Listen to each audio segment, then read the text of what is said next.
Alors, je voudrais simplement vous faire un petit rappel, plutôt sous forme de question au départ, puisque pour nous remettre un peu dans la première conférence, quelle est l'origine de l'espérance dans la Bible et quel est peut-être le personnage qui symbolise cette espérance? Abraham.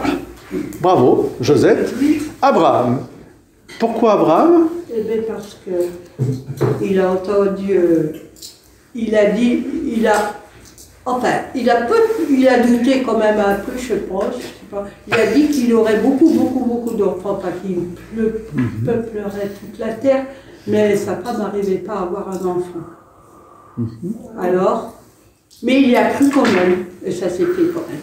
Abraham crut, hein, et sa foi a justifié. Donc, c'est très bien. Merci de nous avoir dit que c'était Abraham qui était le premier, je dirais, la figure de l'espérance dans l'humanité, la première. Car si on vient d'abord au récit de la Genèse, on voit que Dieu est à l'origine de l'espérance, parce que dans le récit de la Genèse, après la chute, Dieu va dire à nos premiers parents un message d'espérance. Lequel? Après la chute.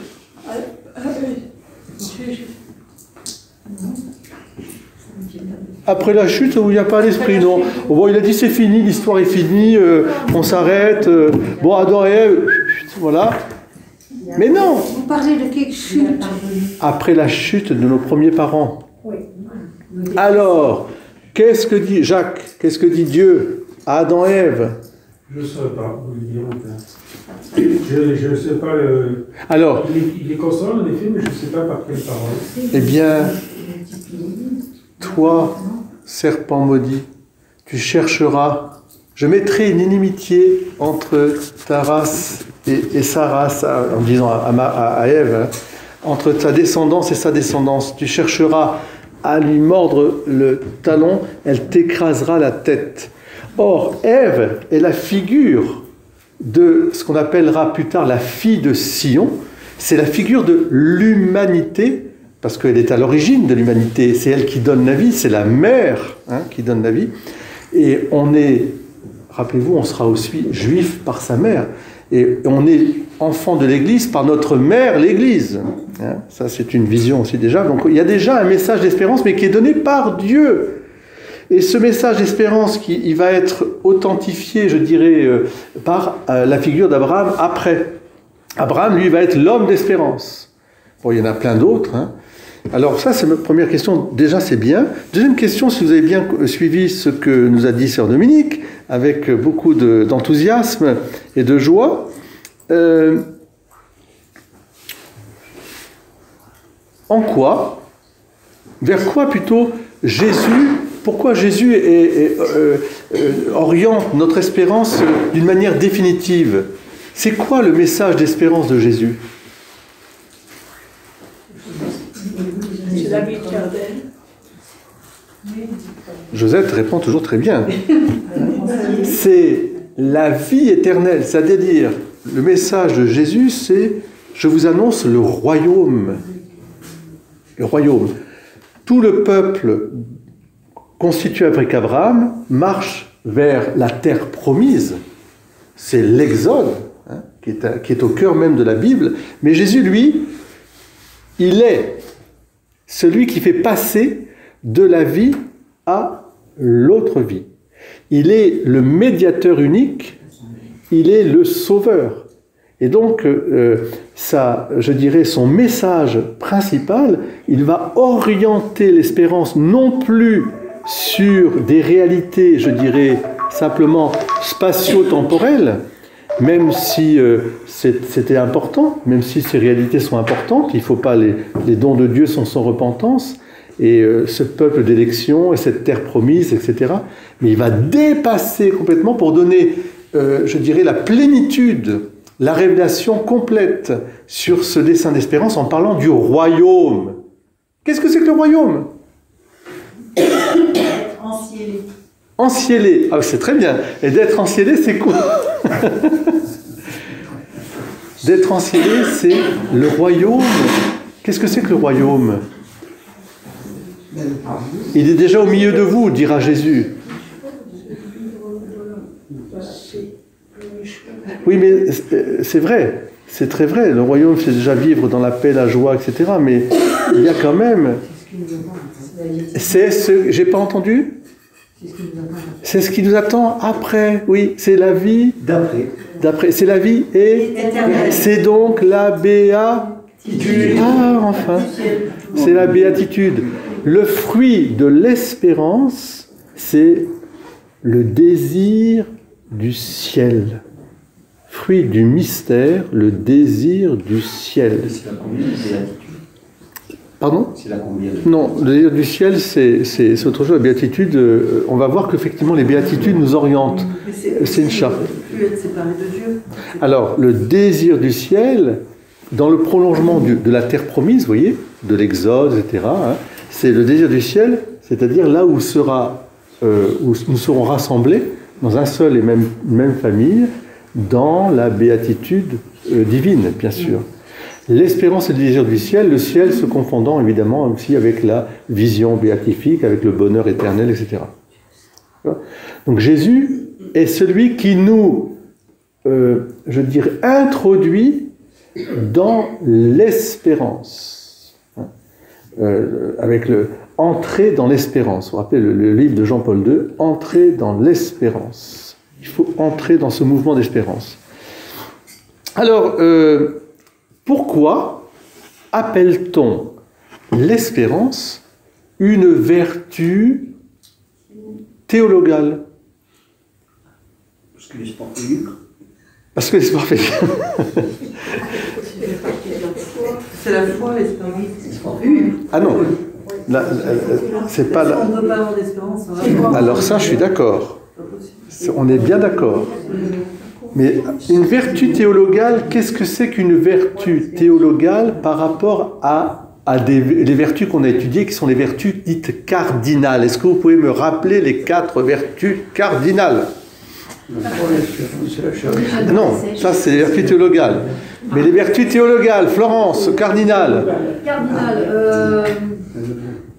Alors, Les 4 points cardinaux. La force. bravo. Ensuite, Ah, les 7. la balance. La balance. La justice. La justice. Ah oui, la Ensuite, force. ensuite La savoir se diriger avec prudence. la prudence et la tempérance. Ce sont les vertus cardinales que nous devons exercer pour acquérir, pour poser des actes pleinement humains, c'est-à-dire des actes orientés vers le bien, d'accord ? Et les vertus théologales sont des habitus, on va dire, des habitudes, mais on va voir ce que c'est vraiment, qui nous orientent toujours et nécessairement vers qui ? Dieu. Et oui, elles ont Dieu. Les vertus théologales, elles ont Dieu pour origine, pour finalité, et même elles ont Dieu, je dirais, dans leur processus. Voilà. Alors, elles ont Dieu pour origine parce que les vertus théologales, c'est comme si Dieu nous faisait participer dans la grâce, la puissance de son esprit, à sa connaissance, à son désir et à son amour. C'est ni plus ni moins une participation à sa propre vie qui est remplie de connaissances, de désirs et d'amour. Et il nous fait participer ici-bas par ses vertus théologales. Donc c'est vraiment l'origine vient de Dieu. La finalité, c'est Dieu, parce que c'est pour connaître comme Dieu connaît, c'est pour désirer d'un grand désir. J'ai soif, on l'a dit, il a dit sur la croix, comme Dieu a soif, désire, nous désire. J'ai désiré d'un grand désir. Quand Jésus dit ça, c'est bien sûr Jésus en tant qu'homme, mais c'est surtout Jésus en tant que Dieu. Il nous révèle ce désir inaltérable de Dieu, de vivre avec nous. de nous sauver. Et puis l'amour, évidemment, l'amour de Dieu, qui nous fait participer à son amour. Et aimez-vous les uns les autres comme je vous ai aimé. Ces trois vertus, elles ont comme processus, comme process, Dieu lui-même, parce qu'elles sont reçues dans la grâce baptismale. Quand je suis baptisé, je reçois en cadeau la rémission de mes péchés, la vie même de Dieu en moi, trinitaire, et comme sur le berceau d'un enfant, comme des dons, si vous voulez, il y a un cadeau de l'Esprit Saint, ce sont les vertus théologales. Foi, espérance, charité. Est-ce que ça va jusque-là? Alors, ce sont ça les vertus théologales. Elles sont nécessaires pour, je dirais, nous conduire sur le chemin de la vie pour aller en paradis. Elles sont nécessaires. Nous avons besoin. Parce que nos seules forces ne peuvent pas. Alors, la vertu de foi, qui est source, elle contient, d'une certaine manière, elle précontient, ou elle présuppose, plutôt, elle ouvre aux autres vertus. Parce que la vraie foi, ce n'est pas la foi de celui qui craint Dieu, c'est la foi de celui qui aime Dieu. Et donc, parce qu'il l'aime, il sait qu'il peut compter sur lui. S'il peut compter sur lui, ça veut dire qu'il sait qu'il a l'espérance que Dieu va l'aider. Vous comprenez? C'est ça, je dirais, le motif formel de l'espérance. Le cœur de l'espérance, c'est ça. C'est que je m'appuie sur Dieu. Il va me donner le secours. Ce n'est pas l'espoir. Surtout pas l'espoir en nous, c'est ça. Non, c'est l'espoir. L'espérance, c'est les forces divines en moi. Je les appelle. Elles viennent sur moi. On va le revoir tout ça. J'ai envie de vous demander comment vous pourriez pratiquer la vertu d'espérance. En mettant en application. C'est bien beau de l'apprendre, mais après il faut être... Oui, mais comment, c'est ça. Comment tu le mets en application? C'est croire que Dieu peut tout. Alors, je crois que Dieu peut tout. C'est-à-dire La la confiance qui s'ouvre vers la Prière. Mais oui, la prière est le lieu précisément de l'espérance. Parce que si je m'adresse à Dieu, d'abord pour le reconnaître comme étant Dieu, notre Père qui es aux cieux, que ton nom soit sanctifié, etc. Après, qu'est-ce que je dis? Donne-nous aujourd'hui notre pain de ce jour, pardonne nos offenses, et délivre-nous du mal. C'est comme si je disais, c'est-à-dire, pardonne-nous nos péchés, délivre-nous du mal, ouvre-nous à la vie éternelle. Vous voyez? La prière est le lieu où j'exerce l'espérance. C'est fondamental. Finalement, dans Notre Père, oui. Dans le Notre Père, tout est dit. Tout est dit. Ah oui, c'est vraiment la prière que le Sauveur nous a... Ça peut être des pensées. Ah ben bien sûr, quand je dis toute forme de prière. J'ai de réciter. Non, mais certes, la pensée du cœur, Joseph. Et en même temps, nous devrions nous appuyer quand même toujours sur notre Père, comme sur le Je vous salue Marie, parce qu'elles sont des prières, comment dire, inspirées, divines, parce qu'elles nous orientent d'abord vers Dieu. Et ça veut dire que les trois vertus théologales s'enchaînent, vous voyez, elles vont s'enchaîner. C'est ce que représente très bien la croix de Camargue. Hein. Si vous regardez bien la croix de Camargue, ça ne forme qu'une seule chose, mais il y a bien la croix, il y a bien le cœur et il y a l'encre. Hein. La foi vivante, elle conduit à l'amour de Dieu. Et elle, je dirais, elle ouvre l'encre de l'espérance. Elles sont liées. Celle qui va rester, c'est l'amour, parce que l'amour, c'est Dieu possédé. Dans l'espérance, je désire Dieu, mais je ne le possède pas dans sa pleine vision. Mais c'est déjà, bien sûr, un amour qui grandit. Quand je suis dans l'espérance, je fais confiance à Dieu, j'ai foi en lui, et parce que j'ai foi en lui, je le traite comme quoi je le traite? Mon ami. Oui, un ami, comme peut-être un... Un père. Oui, comme un père. C'est toutes les paraboles de Jésus. À chaque fois, Jésus nous dit, mais traitez Dieu comme Dieu, nom de Dieu. Ça veut dire, traitez-le comme un père. C'est la parabole de l'enfant prodigue. C'est toutes les paraboles. On voit bien. Ce matin, le vigneron, la vigne, hein, les serviteurs, tuons-le. Mais n'oublie pas, traite-le comme ton père qui t'a tout donné. Hein. Reviens, bien sûr, comme un ami. Et puis enfin, avant d'entrer un petit peu plus profondément, quels sont les vices contre l'espérance? À votre avis, qu'est-ce qui sont les obstacles dans notre vie à l'espérance? Désespoir. Déjà, le désespoir, très bien. Donc, vous êtes très... Et l'autre, c'est qu'au milieu de la vertu se tient au-dessus. Et dans les vices, il y a toujours des contraires aux extrêmes. Alors, le désespoir, pourquoi c'est un péché grave, le désespoir? Le désespoir au sens de la tentation du diable, hein. Le désespoir, c'est un péché. Mais pourquoi c'est un péché? C'est le manque d'espérance. Oui, Et à ce moment-là, oui, mais c'est quoi? C'est que je ne pense pas que Dieu peut m'aider. C'est l'anti-foi. C'est pas l'anti-foi, c'est l'anti-espérance. C'est-à-dire, désespoir, c'est Dieu ne pourra pas m'aider. Hein, il ne peut pas me pardonner. Il ne peut pas ceci, ça. Vous voyez, c'est pour ça qu'il ne faut jamais désespérer de la miséricorde de Dieu. Jamais, jamais, jamais, jamais. Jésus martèlera toujours cela. Ne juge pas, ne condamne pas, etc. La miséricorde de Dieu est infinie. Donc il faut nous prémunir contre le désespoir, qui est au fond une tentation du diable, hein. Une tentation terrible, hein, de personnes. C'est pas nos petites, voilà, j'ai un échec, nanani, nanana, bon, voilà, ça c'est pas ça. Le désespoir, c'est-à-dire Dieu ne pourra pas. Et au fond, Dieu ne peut pas me sauver. Et Dieu ne peut pas. Mais de l'autre côté, quel est l'opposé du désespoir? Si la lumière, c'est la force, c'est l'amour. Non.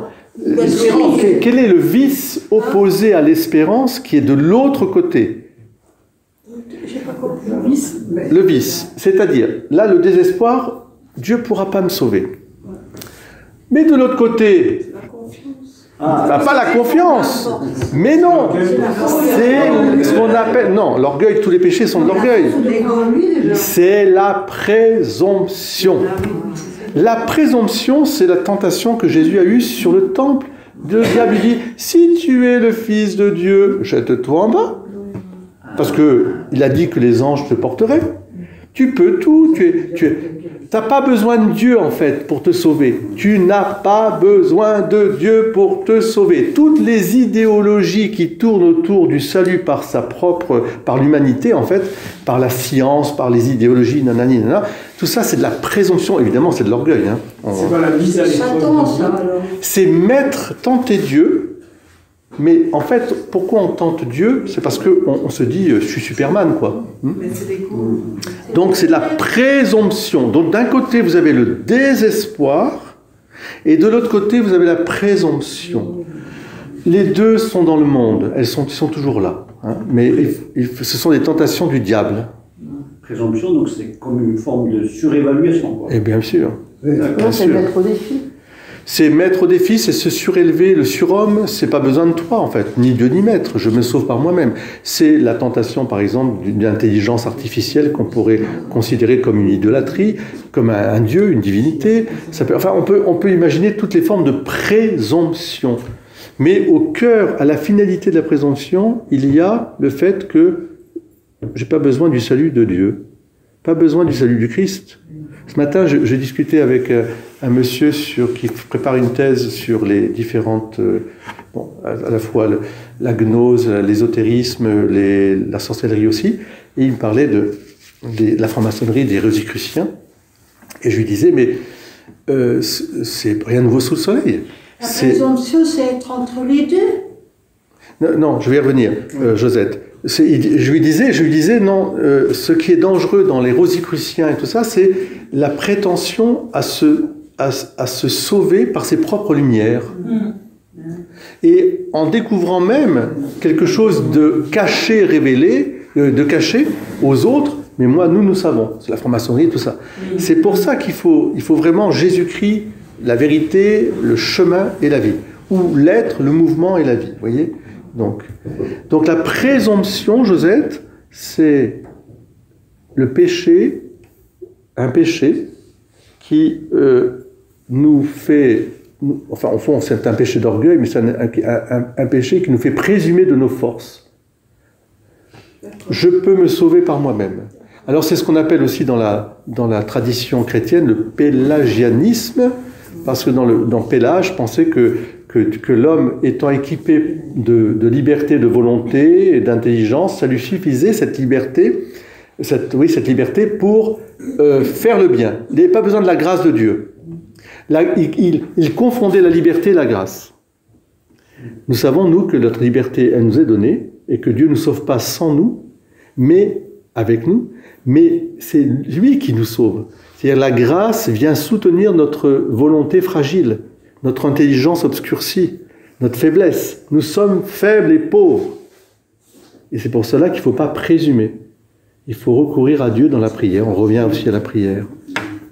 Au quotidien, quand on utilise en matière de justice, présomption d'innocence, ça n'a pas la même valeur. Ah non, ça n'a pas la même valeur. La présomption d'innocence, ça veut dire qu'avant toute chose, eh bien, on présumer qu'il est innocent. Tandis que là, la présomption au sens du vice, c'est je dirais, au fond, c'est présumer, je veux dire, de ses forces. C'est-à-dire, c'est s'appuyer uniquement sur ses forces. Être présomptueux. Moi, je peux faire ça sans besoin de personne, par exemple. Oui, c'est la présomption, besoin de personne. Alors, oui, je vous en prie.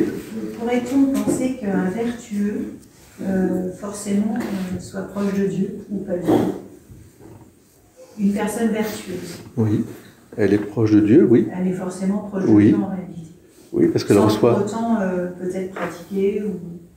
Oui, alors ça. Une nuance. Non, pas du tout. Je pense que il y a des comment dire, Dieu donne des grâces aux personnes et qui répondent à ces grâces, qui sont fidèles et qui alors fidèles peut-être sur des points, sur certains points, il y a peut-être effectivement à découvrir la pratique au sens de pratique religieuse.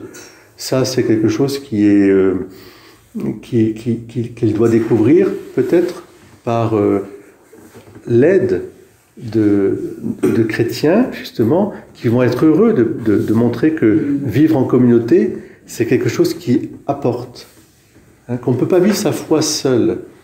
Mais ça ne veut pas dire que pour autant la personne, parce qu'elle vit seule dans sa maison, enfin en train de prier, non, au contraire. Alors là, c'est clair, on a tellement d'exemples autour de nous de gens qui sont, heureusement, qui sont animés par le désir de faire le bien, de vivre bien, de partager, etc. etc. Donc, ils sont fidèles là aux inspirations de l'Esprit Saint. Alors, il y a une petite prière que vous connaissez qui vient de Notre-Dame de Fatima. Dans cette prière de Notre-Dame de Fatima, que je dis le samedi matin, au moment où j'expose le Saint-Sacrement, vous me rappelez, je dis « Mon Dieu, je crois, j'espère, je vous adore et je vous aime », c'est ça, je vous aime et je vous adore, pour tous ceux qui ne croient pas, qui n'espèrent pas, qui ne vous aiment pas, et qui ne nous adorent pas, voilà. Et alors, c'est un mouvement, je dirais, magnifique de prière, de communion des saints, où on est là pour d'abord dire ensemble notre foi, notre espérance, notre charité, dans l'adoration du Dieu Trinité, à travers la présence réelle, et on va prier et supplier pour ceux qui, peut-être, ne croient pas, peut-être n'espèrent pas, peut-être n'aiment pas, parce qu'ils sont dans des difficultés. Il y en a qui n'ont pas la foi, il y en a qui ont la foi mais qui désespèrent, Il y en a qui ont la foi, peut-être l'espérance, mais qui n'aiment plus parce que voilà, il y a une rancune, une haine, etc. Et on prie pour ça. Et c'est un mouvement qui est important parce que c'est aussi une façon d'entretenir en nous les vertus théologales qui sont là pas seulement pour notre propre personne, mais pour développer en nous la communion des saints, c'est-à-dire entrer dans le mouvement du salut que Jésus-Christ a acquis une fois pour toutes et dont il nous a fait membres. Nous sommes les membres de son corps, c'est-à-dire nous sommes les membres de ce salut. Nous portons ce salut en nous et nous devons l'apporter aux autres. Beaucoup mettent leur foi dans des idoles aussi. Non, mais ça, bien sûr, on le sait, mais justement, nous prions pour qu'ils aient la foi au Dieu, non seulement unique, mais au Dieu qui se révèle comme un Père, qui envoie son Fils pour nous sauver, et qui continue son œuvre dans l'esprit d'amour, de justice et d'amour, de sanctification. Donc il y a un mouvement là à prendre aussi, vous voyez, pour pratiquer la vertu d'espérance, les vertus théologales finalement, il faut prier aussi pour les autres. Un peu comme saint Maximilien Kolbe faisait toujours cette prière. Ô Marie, conçue sans péché, priez pour nous qui avons recours à vous, et pour ceux qui n'ont pas recours à vous, terminez ainsi. Et pour ceux qui n'ont pas recours à vous. Voyez. Ou alors, mon Dieu, c'est à la fin du chapelet, hein, préservez-nous du feu de l'enfer et conduisez au ciel toutes les âmes, spécialement celles qui n'ont plus besoin de votre miséricorde. Voyez. Donc, on actionne la vertu, voilà, on actionne à ce moment-là la vertu non seulement de foi, d'espérance, mais d'espérance en particulier. Pour tous ceux qui ont besoin de notre miséricorde, nous avons une grande espérance. Nous la vivons ensemble, cette espérance. Alors, je vais vous demander, avec moi, si vous voulez, de dire, est-ce que vous connaissez votre acte d'espérance ?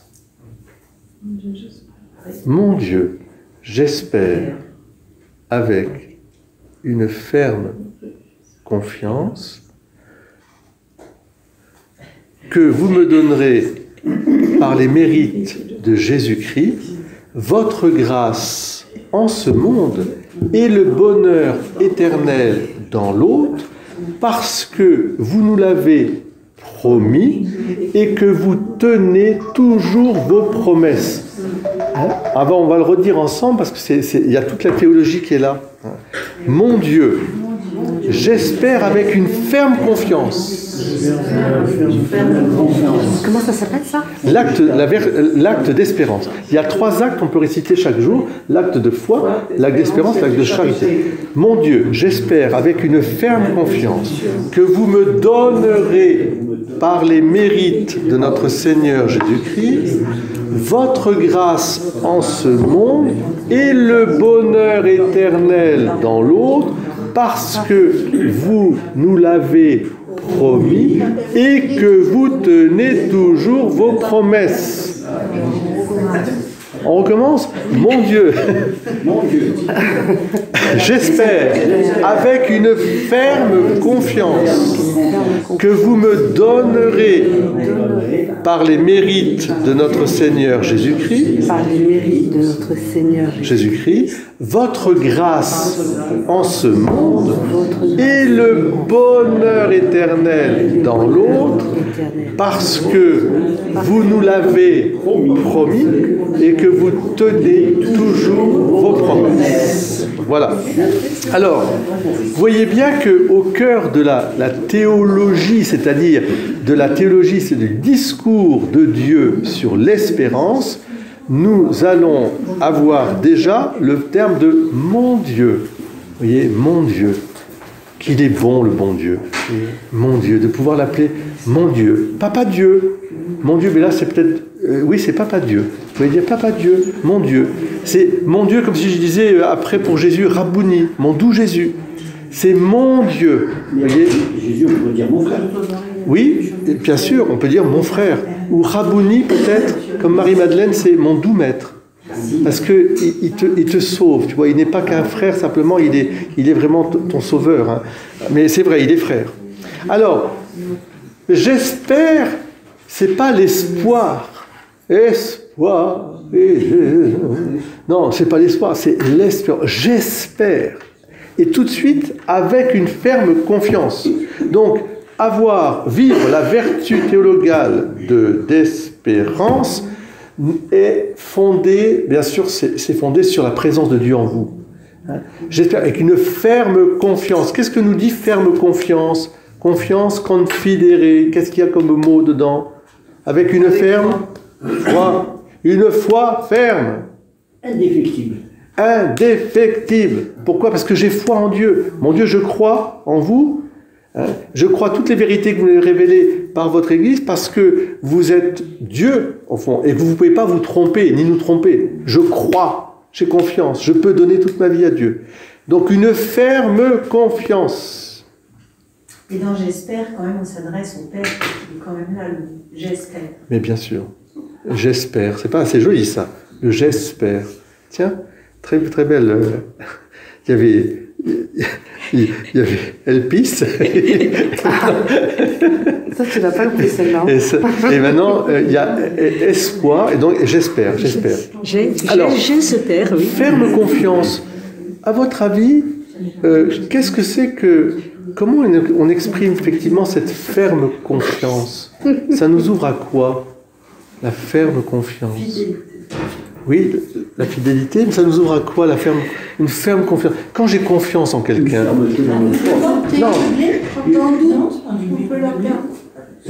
Moi, j'ai envie de dire, je prépare au mariage. Quand je dis aux mariés, vous avez confiance l'un en l'autre? Mais oui, oh là là, une ferme confiance. Je sais que je peux tout, je peux me confier l'un à l'autre. Vous voyez, une ferme confiance. C'est l'amour. La foi conduit à l'amour par l'espérance. Vous voyez. La foi conduit à l'amour par l'espérance. C'est une foi vivante, c'est une foi amoureuse. C'est une foi... Vous comprenez? C'est une foi... La ferme confiance, c'est une foi remplie d'amour. C'est pas une foi... ouais, j'ai foi, puis après j'ai plus foi, puis non. Une ferme confiance. Elle est remplie de vie. C'est pas une foi à mesure variable. Non, exactement. C'est une foi stable. Après, j'ai les foi. Après, j'ai les foi. Voilà, ça on verra. Voilà. À une ferme confiance, avec une ferme confiance, alors que vous me donnerez. Est-ce que vous vous rappelez la parabole de l'enfant prodigue? On va la voir, bien sûr.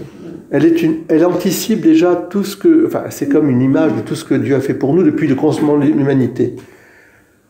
Donne-moi mon héritage, c'est ce qu'a fait Adam et Ève, c'est ce que nous faisons tous. Nous sommes tous dans cette massa damnata. Donc nous avons dilapidé l'héritage qui nous avait été donné, c'est-à-dire ça ne nous appartenait pas, il nous a été donné gratuitement par Dieu, mais on a fait comme si c'était le nôtre, et voilà. On est parti loin. Et Dieu, lui, c'est le père de famille, et il attend. Il attend, mais il ne fait pas qu'attendre. Il n'attend pas les bras croisés comme là, comme je suis, dans un désespoir. Il n'attend pas, il agit. Il agit dans la prière, parce que Dieu ne cesse de vouloir sauver l'humanité, les hommes, les humains, et il envoie les secours. Il appelle tous les hommes, de toute race, toute culture, etc. Il les appelle. Et il leur envoie des signaux. Là, dans la parabole de l'enfant prodigue, le signal, il est rude. Parce que après avoir fait la fête et avoir tout dilapidé, il se prend un coup sur la tête parce que là, il voit que tous ses amis, entre guillemets, ben, il n'y en a personne, il n'y a aucun ami. Et il se retrouve, comme Adam et Ève, il se retrouve nus, enfin, au sens qu'il se retrouve sans rien. Et là, dans sa misère, il se souvient de qui? Il se souvient de qui? De son père. De son père. Oui, je me lèverai, j'irai vers mon père. Oui. Mais ça, c'est Dieu c'est le père qui lui a mis ça dans son cœur. Il avait cette mémoire du père. Il l'avait. C'est-à-dire que Dieu avait agi, le père, tu vois, Marc avait agi. Il avait agi en silence. Déjà avant, il lui a donné une belle image de ce qu'était Dieu, enfin le Père, ce qu'était un Père, et il s'est souvenu que son Père, c'était quelqu'un de bien. Et il n'y avait que lui qui pouvait l'aider. Donc il s'est dit, même si tu me traites comme un serviteur, c'est pas grave, j'irai chez mon Père. Il est poussé par l'espérance. C'est une parabole d'espérance, incroyable. Et ensuite, donc c'est toujours sur ça, que vous me donnerez. Il sait que son Père va lui donner. Il sait au fond de lui-même. Il demande d'être traité comme un serviteur, mais il sait qu'il s'adresse à son Père. Donc il fait un acte d'humilité, bien sûr, mais il sait. Et qu'est-ce que fait le Père? Tu le vois. Avant. On n'est pas si mal que ça à la maison. Non. Avant toute chose. Il va amener le meilleur. Le Père l'embrasse, le relève, l'embrasse, et tout de suite le revêt de la tunique, des sandales, de la bague. C'est-à-dire que vous me donnerez par les mérites de Jésus-Christ. Il nous revêt des mérites de son Fils. Il nous revêt des mérites de son Fils. C'est ça. Ça arrive, hein? C'est des pubs. Non, vous savez ce que vous pouvez faire? À moins que ce soit un appel urgent. Mais sinon, je vous mets en mode avion. Ben, je vais vous montrer. Parce que ça peut être embêtant pour vous. Je ne sais pas quand vous êtes au téléphone. Attendez. Hop, voilà. Donc, où est le... Oui, non, c'est pas l'éteindre, on peut le mettre en silencieux. C'est le Seigneur. Où est le... Excusez-moi, Père. Ah, c'est peut-être... Bah, je vous le mets comme ça, là, en silence. Je sais pas... moi, je suis sur... C'est celle-là? Oui, oui, longtemps. Ah. Voilà, je crois que j'ai mis en silencieux. Je crois. On va voir. Alors, vous voyez, il le revêt de la tunique, des sandales, de la bague. Le Fils n'a rien. C'est Dieu qui lui donne. Par les mérites de notre Seigneur Jésus-Christ qui est mort sur la croix une fois pour toutes. Non, j'ai rien compris, là, je suis perdue. Alors, je prends appui sur la parabole de l'enfant prodigue pour expliquer la prière qu'on vient de dire. Donc, mon Dieu, Papa Dieu, j'espère. Comment est-ce qu'il a eu cette espérance? C'est pas lui qui l'a mis au fond de son cœur. C'est une grâce qui est donnée par Dieu sous l'influence de l'Esprit Saint. Dans la parabole de l'enfant prodigue, on voit bien qu'il fait mémoire de son Père. Il se souvient de son Père, de la maison de son Père. Okay. D'accord? Et quand il arrive, qu'est-ce que fait le Père?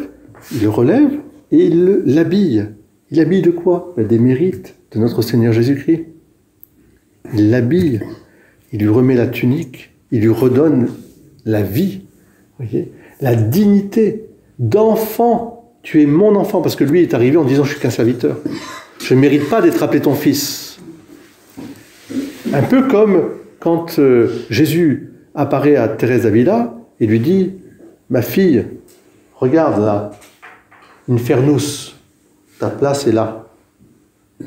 Mais par mes mérites, voilà. Sois fidèle maintenant. Il revêt la tunique. Et ensuite, il y a le veau gras, enfin tout ça, donc c'est sûr. Alors, votre grâce en ce monde est le bonheur éternel en l'autre.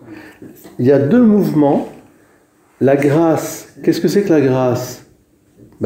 C'est vraiment le motif de l'espérance. C'est-à-dire, je sais que Dieu va m'aider. La grâce, ce sont des aides. Il y a la grâce habituelle, la présence de Dieu en moi, et je peux, dans la prière, demander des grâces dont j'ai besoin chaque jour. Le pardon, ça rentre dedans? Oui. Ah oui, c'est une grâce suprême. Le pardon est certainement la grâce suprême, celle qui rayonne de la croix. De la croix. C'est le moment suprême. Père, pardonne-leur, ça pas ce qu'ils font. Entre tes mains, j'aurai mon esprit après, mais vous voyez. Donc la croix est la victoire de l'amour plus fort que la mort. Et donc c'est déjà la résurrection. On est déjà dans la vie ressuscitée. Chaque pardon est une résurrection. Chaque pardon accordé ou reçu est une résurrection. Donc le moteur, je dirais, voilà, c'est grâce. Donc il y a la grâce, et je dois demander tous les jours la grâce. De grâce, mes bons amis, demandez. Demandez. Le curé d'Ars disait, nous sommes des pauvres qui avons besoin de demander tout à Dieu. Demandez. En ouvrant votre journée, Seigneur, me voici. Déjà le soleil est levé. Adressons à Dieu notre prière pour qu'au long de cette journée, il nous préserve de tout mal. Qu'il mette un voile sur nos yeux pour en cacher les choses vaines. Qu'il mette un frein sur notre langue pour en bannir toute querelle.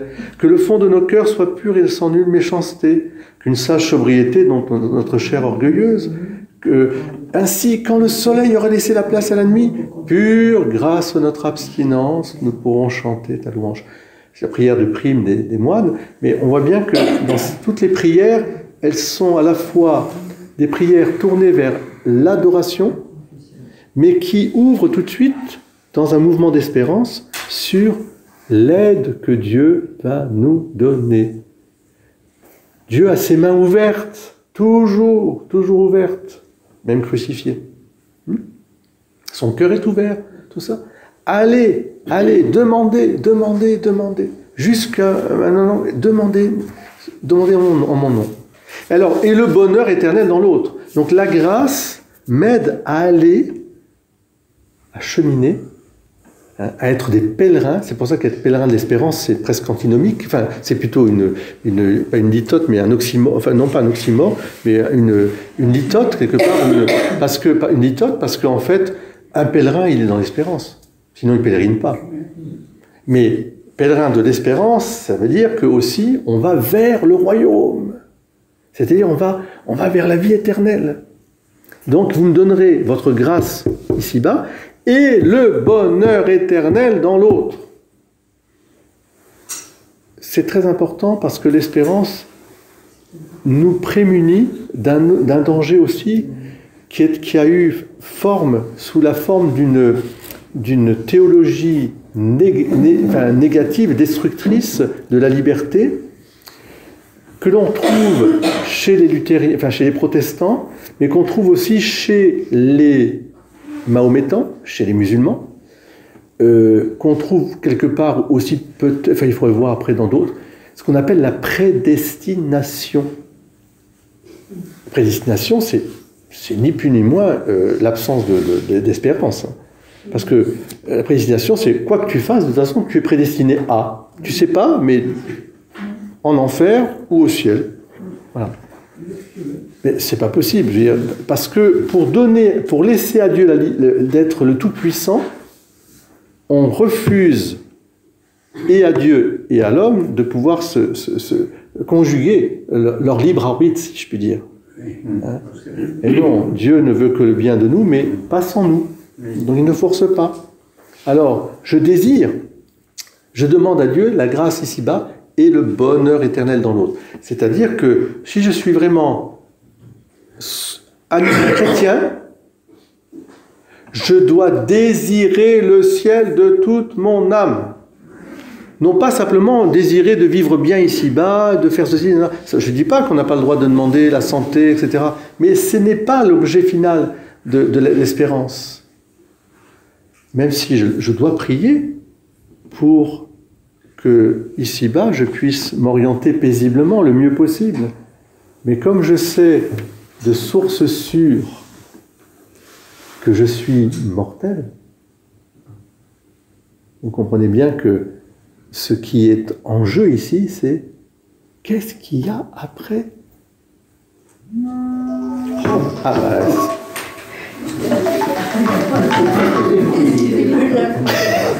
André, ne désespérez pas.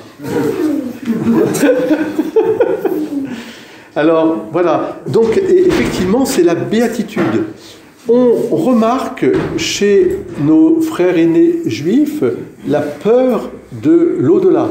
le Sheol, etc. Et beaucoup vont s'ouvrir au temps messianique à la doctrine de la résurrection, corps et âme. Mais il reste néanmoins que c'est un lieu, on ne sait pas ce qui s'y passe. Et le Christ, quand il est ressuscité, il apporte au monde de tombeau vide, il apporte au monde une joie qui est visible jusque dans les sarcophages des premiers chrétiens. Car c'est la transformation de la peur de l'au-delà en une certitude du bonheur éternel, du paradis, de la vision béatifique, de la vie éternelle. La résurrection de la chair et de la vie éternelle. Voyez ? Et alors là, on le voit, le chrétien n'a pas peur.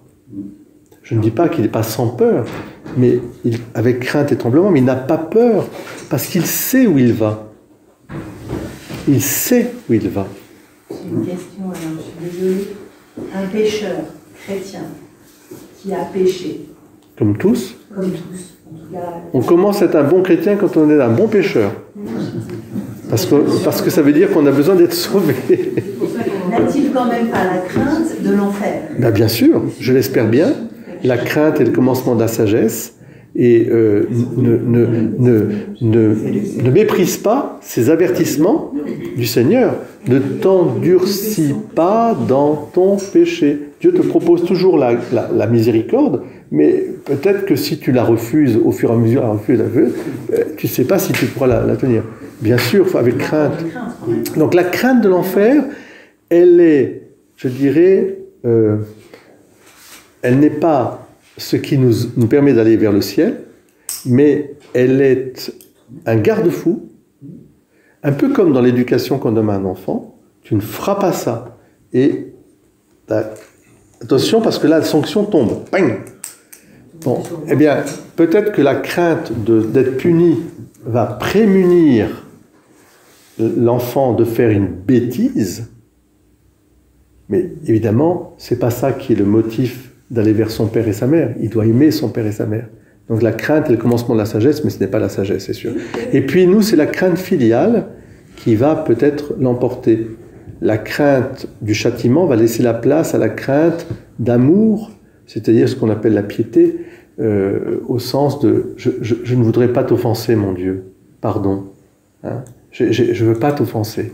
Je ne veux pas je veux pas me faire du mal, te faire du mal. Si on a la crainte de l'enfer, c'est qu'on ne pense pas à la rémission des péchés par le sacrifice de Jésus ou quoi?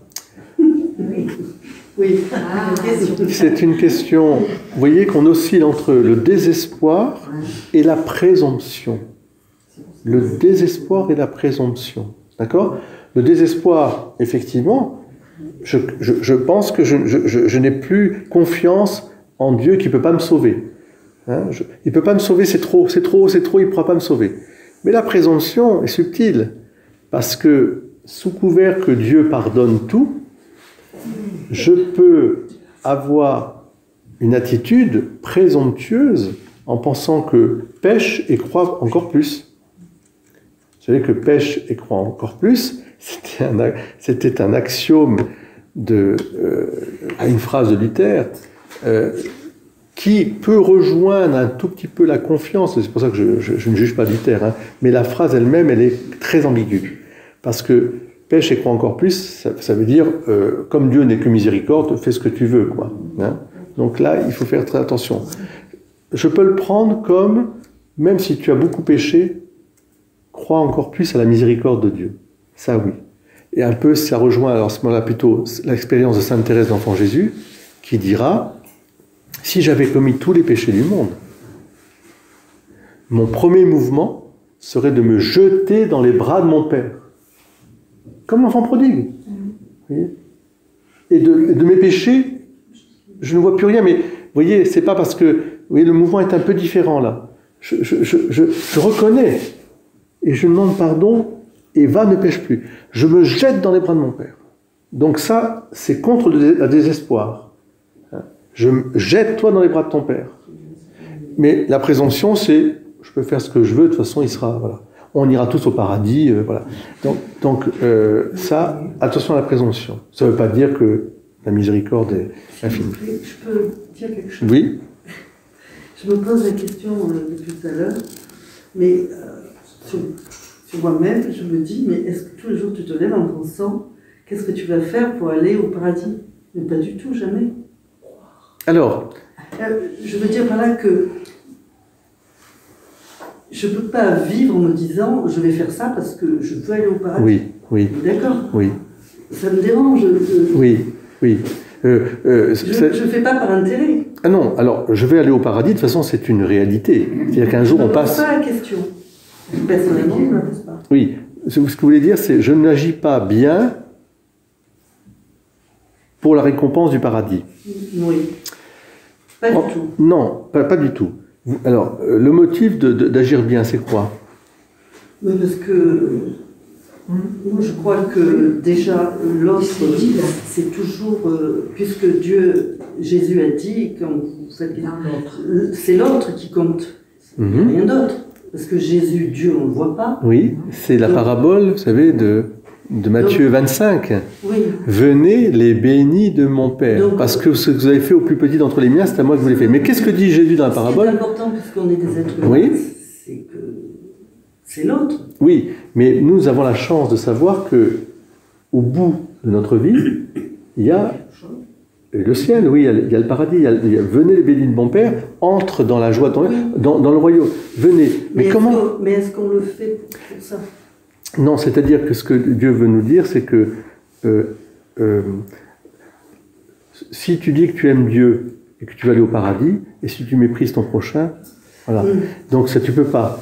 Mais en revanche, quelqu'un qui ne sait pas effectivement l'orientation, parce que c'est un peu ça. Quand est-ce qu'on t'a vu, Seigneur? On l'a pas fait forcément parce qu'on te voyait, mais tout ce que vous avez fait au plus petit d'entre les miens, donc il y a quelque chose de la petitesse, là, quelque chose de... C'est à moi que vous l'avez fait. Oui, ça ne veut pas dire que la personne qui l'a fait à ce moment-là pensait au royaume éternel, mais elle a vécu dans l'amour, là, on peut dire. Parce que dès l'instant où on est des créatures de Dieu, oui. On est fait par amour. Et on est fait pour l'amour. Et oui. Et donc c'est en nous déjà. Quelque part, oui. Et si on prie, on est relié. On ne peut pas être autrement que relié tout le temps à l'amour de Dieu. Mais je pense que la vertu d'espérance vient nous encourager face aux difficultés. C'est-à-dire que aux épreuves, vous voyez, voilà, face aux épreuves. Et on est tous traversés par des épreuves. Ça ne veut pas dire qu'on ne va pas aimer, on ne va pas faire d'une manière gratuite. Hein. L'amour est gratuit de toute façon. Mais courage. Par exemple, quand Dieu nous envoie des épreuves et c'est à nous de voir comment on va gérer ça. Non, je pense que ce soit ici, parce que je pense que tout le monde a des épreuves sur Terre. Oui, mais c'est pas Dieu qui les envoie. Ah si, le bon Dieu, moi je pense que le bon Dieu... Chacun 13. Oui. Chacun 13. Vas-y. C'est quoi chacun 13? Non mais, alors, Dieu ne soumet pas, il ne faut pas dire que Dieu soumet, mais Dieu nous met à l'épreuve, oui. C'est-à-dire au sens pour nous purifier, pour nous préparer, etc. L'auteur des épreuves, c'est-à-dire au sens, le mal, ce n'est jamais Dieu. Hein. Dieu n'est pas à l'origine du mal, ni à l'origine, ni à la sortie du mal. Mais Dieu seul peut d'un mal provoquer un bien.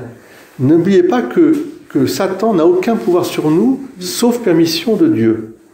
Ça, c'est très important. On le voit dans le livre de Job. Il arrive, ouais, mais tu as vu ton Job, ouais, bah. Est-ce que tu me donnes la permission de le faire? Mais jusqu'à un certain point. Et tu ne toucheras pas à sa vie. Bon, c'est une histoire, mais c'est une histoire qui est très profonde. Donc, effectivement, l'épreuve qui nous touche tous, nous portons tous sur des croix. Alors, on revient un peu à la croix de Camargue, si vous voulez.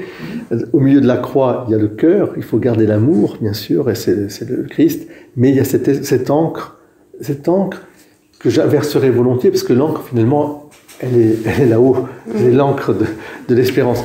Hein, donc, au fond, l'espérance est la petite fille dont parle Peggy, on en parlera la semaine prochaine, qui conduit, c'est la toute petite derrière la foi qui est par immense. La foi, c'est un monument, la foi. Et puis l'amour, waouh, l'amour. Puis l'espérance, toute petite. Et en fait, c'est elle qui pousse, qui maintient la foi et l'amour. Elle maintient la foi et l'amour parce qu'effectivement, elle a cette humilité de s'appuyer sur la puissance d'amour de Dieu. Jamais Dieu nous abandonnera. Voilà. Donc Dieu ne nous tente pas au-dessus de nos forces. Et il se sert de ces épreuves. Il pleure sur nos épreuves aussi. Hein. Il nous accompagne, comme Jésus a pleuré sur la mort, sur la souffrance. Il nous accompagne. Mais il nous accompagne. Voilà. Il est là. Il est là. C'est la petite lampe là qui est là, qui brille et qui accompagne. Quand j'accompagne les personnes de cette terre à l'autre rivage, ils demandent des sacrements, ils se préparent et tout. Il y a une grande paix, une paix, c'est-à-dire tout est accompli quelque part, tout est grâce. Et entre tes mains, je remets mon esprit, c'est peut-être l'acte suprême de l'espérance. Hein. Entre tes mains, je remets mon esprit. Voilà. C'est une expérience indicible. Il m'est arrivé de voir vraiment des personnes partir au ciel directement. C'est-à-dire que dans la mamée là, qui s'en allait, là, qui m'a dit « Ah, Père, vous êtes là », voilà, un petit sourire, voilà, puis elle regarde, et puis elle dit ses petites prières avec moi, elle reçoit l'onction, puis elle s'endort dans le Seigneur. Voilà. J'ai plein d'exemples comme ça de personnes qui reposent vraiment, elles sont dans le repos, vous voyez, elles reposent dans l'attente. Si Jésus il est descendu aux enfers, on va tous descendre aux enfers de toute façon. Alors, qu'est-ce que ça veut dire? Non. C'est un peu flippante. Non. Jésus, que tout genou fléchisse au ciel, sur terre et aux enfers, en enfer. C'est-à-dire, alors, les enfers. Parce que Josette, les enfers. Oui, les enfers. Voilà. Les enfers. Les enfers dans oui, je vais pas, il est 19h49, je vais m'arrêter dans 5 minutes, mais les enfers, si vous voulez, dans l'expression biblique, Sœur Dominique vous le direz encore mieux que moi, ça désigne en fait le lieu d'attente des justes de l'Ancien Testament, ce qu'on appelle l'Ancien Testament, qui attendaient la libération depuis Adam et Ève pour aller au ciel, puisque le Christ ouvre le ciel. Désormais, les âmes saintes qui attendent, elles ouvrent. Voilà. Les enfers, c'est ça, c'est pas l'enfer. En revanche, est-ce que tout genou fléchisse au ciel, sur terre et en enfer, ça Paul le dira, ça veut dire que le Christ vainqueur par la croix, les démons savent très bien qu'il est le vainqueur. Que dans son humanité, il a sauvé le monde, ce qu'il refusait. Il ne voit pas la divinité de Jésus face à face, parce que s'il le voyait, il serait dans la béatitude, mais ils savent que la croix a vaincu, que la croix est glorieuse. Ça, ils le savent. Voilà. Alors, je voulais simplement vous donner aussi le titre d'un livre. Bon, il y a bien sûr, forcément, ma sœur, la somme théologique de saint Thomas d'Aquin. Secunde pars, question 17 à 21, où saint Thomas d'Aquin va en long et en large, je dirais, traiter de l'espérance d'un point de vue théologique, un discours raisonné, où la raison est la servante de la foi, va se mettre au service de la foi pour donner un raisonnement qui soit, je dirais, de l'ordre d'une science de la foi.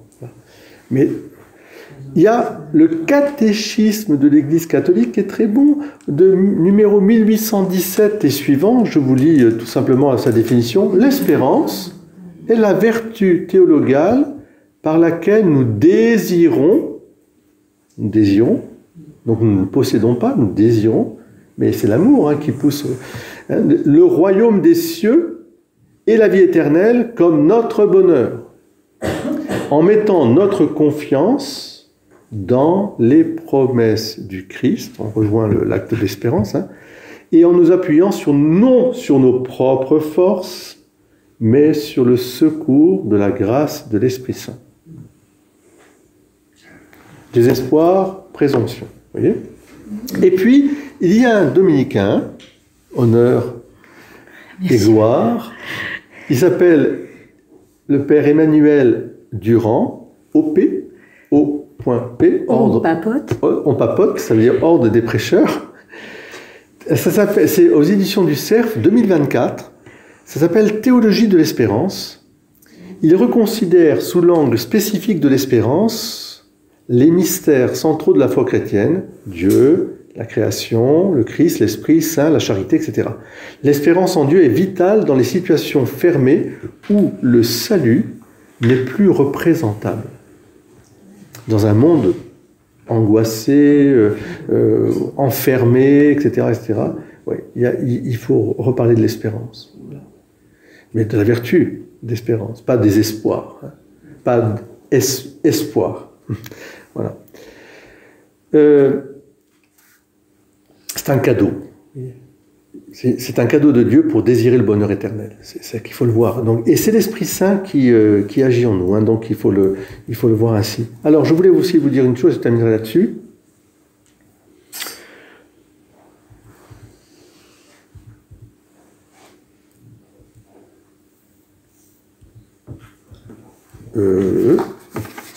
C'est là.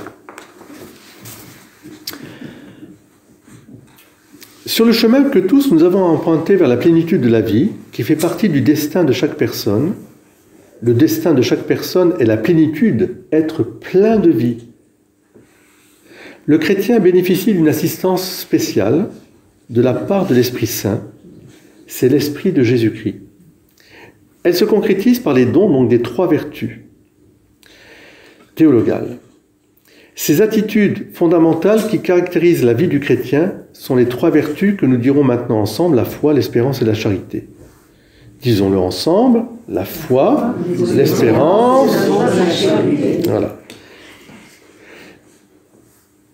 Les auteurs chrétiens les ont très tôt appelées vertus théologales dans la mesure où elles sont reçues et vécues en relation avec Dieu. Elles sont reçues par Dieu, de Dieu, et en relation avec Dieu toujours.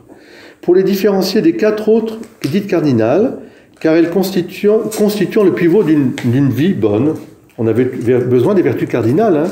Il n'y a pas que les vertus cardinales, il faut les théologales. Les unes et les autres, théologales et cardinales, à travers tant de réflexions systématiques, ont ainsi composé un merveilleux septénaire, 4 et 3, les 7 vertus, qui est souvent mis en contraste avec la liste des 7 péchés capitaux. Donc ces vertus théologales fondent et animent et caractérisent l'agir moral du chrétien. Elles informent et vivifient toutes les vertus morales. Elles sont infusées, c'est-à-dire données gratuitement par Dieu dans notre âme, pour les rendre capables d'agir comme ses enfants et de mériter la vie éternelle. Elles sont le gage de la présence et de l'action du Saint-Esprit dans les facultés de l'être humain. Au fond, les vertus théologales nous préparent à la vie éternelle. Vous voyez ? Elles nous préparent à connaître, elles nous préparent à être dans un désir permanent, éternel, et puis à posséder, à aimer, à être dans la vision béatifique. Vous voyez ? Alors c'est sûr, les vertus théologales cesseront, la foi et l'espérance, parce que nous serons dans la pleine possession du bonheur, mais nous serons dans un désir continuel. Je veux voir Dieu, vous voyez, je veux voir Dieu. Mais on le verra, mais on sera toujours en train de dire « je veux voir Dieu ». Alors,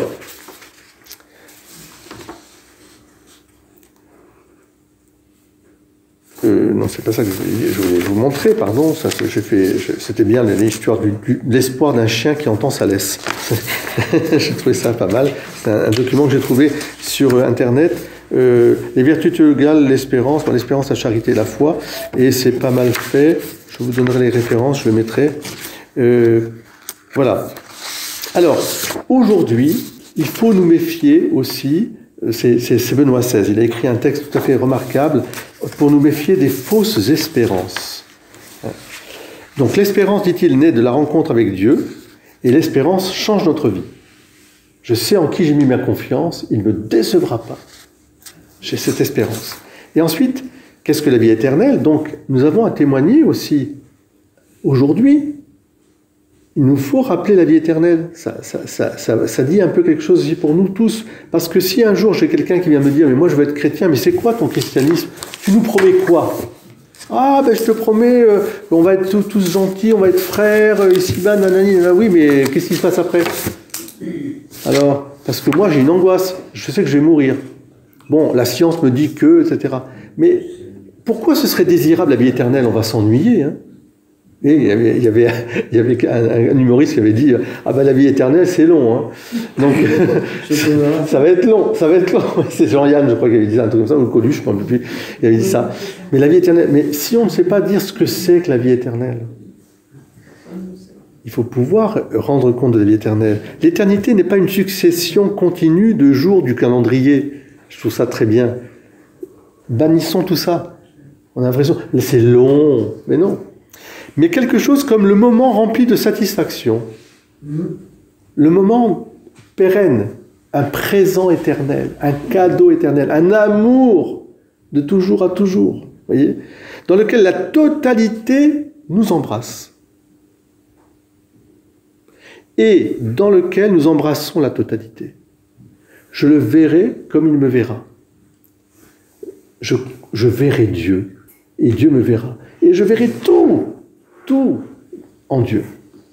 Il s'agirait du moment de l'immersion dans l'océan de l'amour infini, dans lequel le temps, l'avant ou l'après, n'existe plus. C'est pour ça qu'il faut avoir une vision profonde de ce que c'est l'être. En fait, c'est je suis qui je suis, je rentre dans cet être, ce mouvement et cette vie. Parce qu'il n'y a rien de plus dynamique que l'être. Hein. C'est pas l'être au sens simplement d'une essence, enfin, excusez-moi des termes philosophiques. L'essence, c'est la nature d'une chose. Voilà, ça reste. C'est très bien, mais enfin, ça reste. L'existence, ben, c'est un mouvement permanent, mais c'est fatigant. Et là, c'est je suis qui je suis. L'être, le mouvement et la vie. Et il y a une plénitude. C'est ça le bonheur éternel, dans une plénitude de mon être, parce que je suis dans l'être de Dieu. Comblé de joie. Ah, le fruit comblé de joie. C'est la béatitude. C'est ainsi que Jésus l'exprime dans Jean. Je vous reverrai et votre cœur se réjouira et votre joie, personne ne vous l'enlèvera. Nous devons penser dans ce sens si nous voulons comprendre ce vers quoi tend l'espérance chrétienne. Ce que nous attendons par la foi, par notre être avec le Christ. Être avec le Christ. Et alors, c'est là qu'il dit, bon, Jésus est notre guide, et il dit, attention dans notre monde. Le christianisme n'avait pas apporté un message social révolutionnaire. Jésus n'était pas un combattant pour une libération politique. Ce que Jésus, personnellement mort sur la croix, avait apporté était quelque chose de totalement différent. La rencontre avec le Seigneur de tous les seigneurs, la rencontre avec Dieu le vivant, et ainsi la rencontre avec l'espérance qui était plus forte que les souffrances de l'esclavage, et qui, de ce fait, transformait de l'intérieur la vie et le monde. J'ai vaincu le monde, j'ai vaincu la mort, le péché, etc. Et alors, il nous dit, et je termine là-dessus, l'ambiguïté du progrès dans lequel nous vivons, de ce progressisme technologique, vous voyez, est rendue évidente. Sans aucun doute, le progrès offre de nouvelles possibilités pour le bien, mais il ouvre aussi des possibilités abyssales de mal, possibilités qui n'existaient pas auparavant. Nous sommes tous devenus témoins de ce que le progrès, lorsqu'il est entre de mauvaises mains, peut devenir et qu'il est devenu, de fait, un progrès terrible dans le mal. Si au progrès technique ne correspond pas un progrès dans la formation morale de l'homme, dans la croissance intérieure, alors ce n'est pas un progrès, mais c'est une menace pour l'homme et pour le monde. C'est ce qu'on appelle les fausses espérances. Vous avez des gens qui mettent leur fortune dans des machines pour vivre éternellement, enfin, immortels. C'est complètement fou. C'est complètement, voilà, et puis tout le reste, ce qu'on peut imaginer. Donc, nous sommes témoins de l'espérance, et je termine simplement là-dessus. La Vierge Marie, étoile de l'espérance, depuis plus de 1000 ans, l'Église salue Marie, Mère de Dieu, comme l'étoile de la mer. On l'appelle aussi Notre-Dame de la Sainte-Espérance, Ménil-Saint-Loup, le père Emmanuel du Ménil-Saint-Loup. Ce sont des bénédictins olivétains qui vivaient en paroisse. Et Henri Charlier avait fait une très belle statue de Notre-Dame de la Sainte-Espérance que je connais bien. Et voilà. Avec Marie Stella. Ave Marie Stella, Dei Mater Alma, atque semper Virgo, Felix Celi porta. Marie, porteur de l'espérance, elle nous ouvre la porte du ciel. Vous voyez ? La vie est comme un voyage sur la mer de l'histoire, souvent obscure et dans l'orage. Un voyage dans lequel nous scrutons les astres qui nous indiquent la route. Nous avons 2 luminions sur un autre phare, mais qui est au service des 2 autres. Jésus, Eucharistie, et Marie l'Immaculée. Et l'homme en blanc, qui s'appelle Pierre, dans la barque, qui guide le navire. C'est pas la lumière, lui, mais il nous guide vers ces 2 lumières. Et les vraies étoiles donc, de notre vie, ce sont les personnes qui ont su vivre dans la droiture. Elles sont des lumières d'espérance. Certainement, Jésus-Christ est la lumière, le soleil qui se lève sur toutes les ténèbres de l'histoire. Mais pour arriver jusqu'à cette lumière, nous avons besoin de témoins. Et c'est là où je voulais en venir, c'est que moi je vous demande, en cette année jubilaire bien sûr, en particulier, je vous demande d'être vraiment des pèlerins de l'espérance.